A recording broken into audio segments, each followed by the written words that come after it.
ডেঙ্গুর মৌসুম চলছে, প্রতিদিনই বাড়ছে রোগী।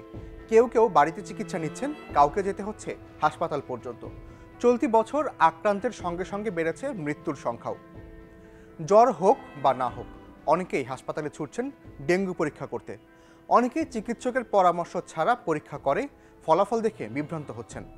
তাই ডেঙ্গু পরীক্ষার আগে কিছু জিনিস জেনে রাখা প্রয়োজন। প্রথমত, জ্বর হলেই চিকিৎসকের পরামর্শ নিন। যে কোনো জ্বরই যে ডেঙ্গু তাই নয়। নিউমোনিয়া, প্রস্রাবের ইনফেকশন, টাইফয়েড, ফ্লুর কারণেও জ্বর হতে পারে। কিন্তু এই মৌসুমে জ্বর অনুভব হলেই ডেঙ্গু হয়েছে ধরে নিয়ে যে নিজে নিজে পরীক্ষা করতে গেলে জ্বরের অন্য সাধারণ কারণগুলো অজানা থেকে যায়। শিশু ও বয়স্কদের ক্ষেত্রে একথা আরও বেশি প্রযোজ্য। পরীক্ষার চেয়েও গুরুত্বপূর্ণ হচ্ছে রোগীর লক্ষণ, উপসর্গ, শারীরিক পরীক্ষার তথ্য উপাত্ত। তাই আগে চিকিৎসককে বুঝতে দিন।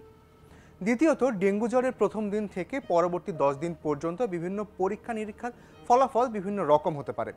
কাজেই নিজে নিজে পরীক্ষা করলে বিভ্রান্ত হবার সুযোগ থাকে।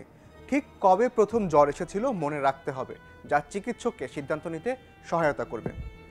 জ্বরের একেবারে প্রথম দিন থেকে ডেঙ্গুর NS1 অ্যান্টিজেন পজিটিভ হওয়ার কথা, তবে চতুর্থ বা পঞ্চম দিন থেকে এটি আবারও নেগেটিভ হয়ে যায়। তাই যদি জ্বর 4 থেকে 5 দিনের বেশি থেকে যায়, তাহলে আর এই পরীক্ষা করে লাভ নেই। সেক্ষেত্রে ডেঙ্গু IgM অ্যান্টিবডি টেস্ট করা যায়।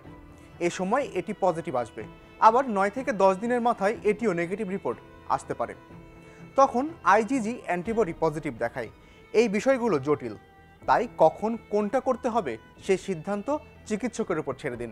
তৃতীয়ত, ডেঙ্গু NS1 নেগেটিভ হলেই যে ডেঙ্গু হয়নি তা শতভাগ নিশ্চিত করে বলা কঠিন। লক্ষণ, উপসর্গ ও অন্যান্য পরীক্ষার ফলাফলের ভিত্তিতে সিদ্ধান্ত নিতে হবে।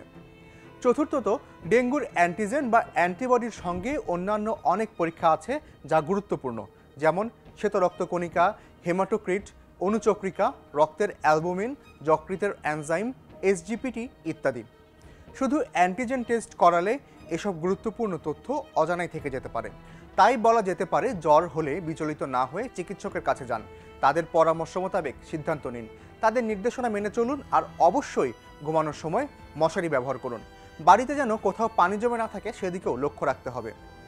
এ ধরনের ও যে কোনো তথ্য পেতে ভিজিট করুন প্রথম আলোর ফেসবুক পেজ, ইউটিউব চ্যানেল ও prothomalo.com। সচেতন হন, থাকুন ভালোর সাথে, আলোর পথে।